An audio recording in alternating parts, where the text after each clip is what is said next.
Welcome to New Sky TV Explosive. Wang Kaimu's new drama is a hit even before its release. Pre-orders exceed 860,000, and the female lead is none other than the actress who co-starred with Wang Haozhen for the second time.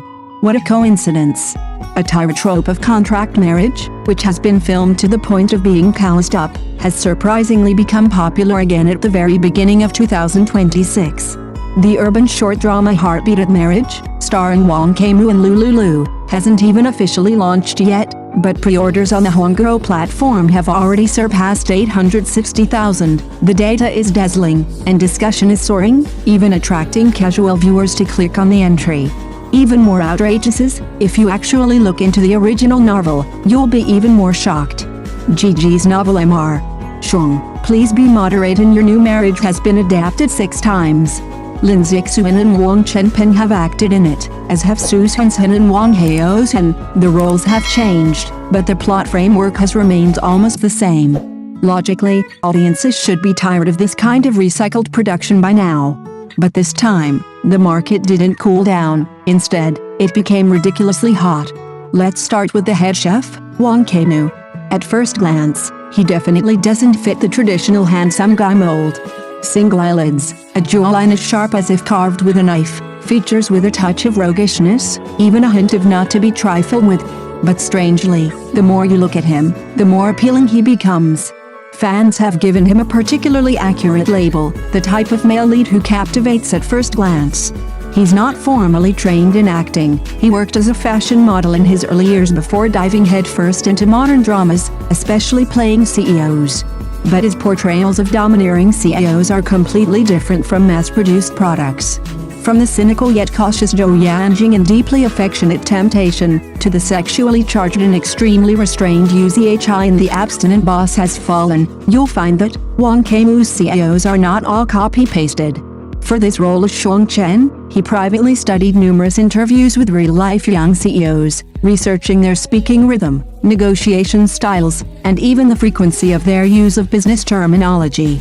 He put it bluntly, a domineering CEO isn't staged. He has to make people believe he can really manage a company. This is actually very rare in the short drama circle. And then there's the female lead, Lulu. Upon hearing this name, many viewers were immediately stunned. Isn't she the one who co-starred with Wang Haozhen years ago? Yes. That collaboration had already made her memorable to many viewers, not the cloyingly sweet, not even innocent type, but a confident and assertive urban woman.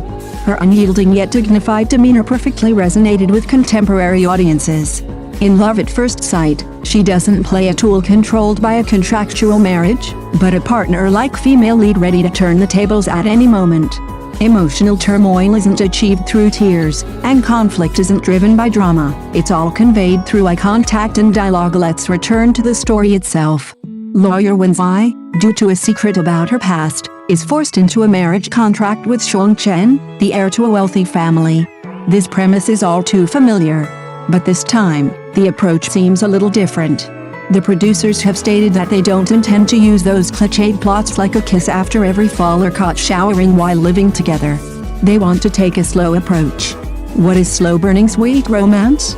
It might be leaving a light on for the other person late at night, or a restrained yet irresistible hug when they were sick. The relationship is like a slow simmer, gently bubbling, rather than a high-heat stir-fry. The screenwriter has put a lot of effort into the everyday life dialogue and details, trying to show how two masked adults, under the same roof, gradually lower their guard and reveal their softer, true selves. This is quite risky. People these days don't have much patience, and slow burning can easily become lukewarm. The female lead, Lulu, isn't playing a Cinderella waiting to be rescued this time. Wen Zai's a lawyer, clear-headed and highly skilled. Faced with family pressure and the contract of marriage, her core principle is independence. This kind of character is quite popular now. Audiences are tired of the naive and sweet type and want to see how two equally matched people walk the tightrope between emotion and reason. Wang Kaimu and Lulu are co-starring for the first time. Before filming began, the two were locked together reading the script and doing rehearsals. They spent 2 weeks just rehearsing a seemingly simple intimate scene. Wang Kaimu once said something quite interesting: "I have to believe in myself first that I will fall in love with her," referring to the character Wen Zai, "before I can make the audience believe it." In a short trailer clip, a detail was captured by sharp-eyed netizens. Xiong Chen raises his hand to tidy a stray hair behind Wen's eyes ear, and his fingertips tremble almost imperceptibly. That little tremor revealed the feeling of wanting to touch but being cautious with his heart. Behind the scenes of this drama lies his stubbornness. To film the scene where the male and female leads first meet in the coffee shop, the art team spent 3 days building the set, meticulously matching even the texture of the tablecloth and the style of the coffee cups to the characters' psychological states at that moment. The costumes also reveal subtle details. In the early episodes, Xiong Chen's suits are either black or gray, projecting an aloof and unapproachable image. As the story progresses, his shirts begin to show light blue and gentle off-white hues. Color becomes a silent narration of his crumbling emotional walls. The cinematography also leans towards a cinematic feel, using numerous shallow depth-of-field shots to blur the background and focus firmly on the subtle changes in the characters' expressions. The lighting is also carefully crafted, with a striking contrast between warm and cool light. Cool tones highlight the distance of the contract, while warm tones gradually permeate the warmth of their attraction. The high number of pre-orders for Love at First Sight seems to send a signal. Audiences don't dislike clichés, they dislike clichés that lack effort. While most dramas are still desperately saturating themselves with industrial saccharine, using exaggerated misunderstandings and conflicts to stimulate adrenaline, some have turned around and tried to brew a bowl of sugar water at just the right temperature, which makes them stand out. Wang Kaimu seems to have a bit of a CP magic about him. He seems to be able to create different sparks with different actresses. When he worked with Molly G, it was a mature love full of sexual tension. When he worked with KKI for the third time, they were praised for their perfect chemistry, like a real couple. This time with Lulu, the production team wanted to create a contrast between coolness and liveliness, as well as a naturally flowing ambiguous atmosphere. In the fast-paced and high-density industry of short dramas, where the main characters have that kind of chemistry that instantly captivates the audience is often the first hurdle to success or failure. Why would a story that's been remade 5 times still generate anticipation for a 6th adaptation? Perhaps the answer lies in those meticulously crafted details. It's the actor's obsession with perfecting a single glance, the prop master's dedication to the texture of a coaster, and the screenwriter's attempt to cut cliched scenes and instead portray rational communication between adults.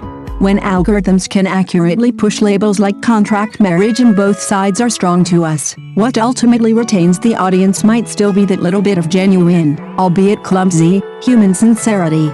However, as short dramas become increasingly sophisticated, with pacing and quality approaching traditional long-form dramas, are we watching an extended version of a refined fast food meal, or savoring a main course that requires patience? The line between these two seems to be increasingly blurred. More importantly, Love at First Sight has quietly hit the tipping point for the current upgrade of short dramas. It no longer rushes to gain popularity through high density of kissing scenes and famous scene editing, but instead focuses on character logic.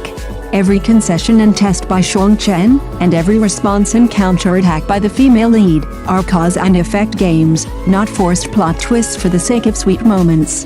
This also explains why the number of pre-orders has continued to climb in a short period. Viewers are not lured in by gimmicks, but retained by the quality.